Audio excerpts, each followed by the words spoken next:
Good day, parents. This is the work that your children are expected to do in their phonics. It is saying and identifying some sounds. Now, the sounds to be identified and to be said and to be copied as a, t, p, e. So please follow the formation. Let the child put their pencil on the dot and try to follow the formation as you write.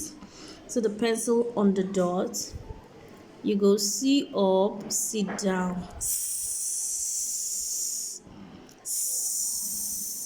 and then for A, you go C first to the blue line, up to the dot, down on the body, and then you flick.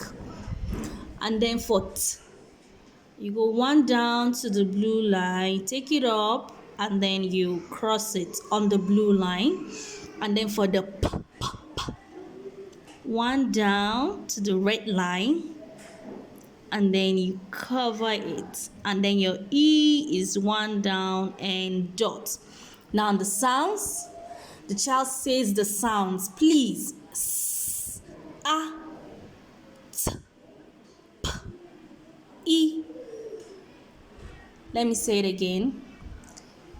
S, A, T, P, E. Thank you very much and have a nice day.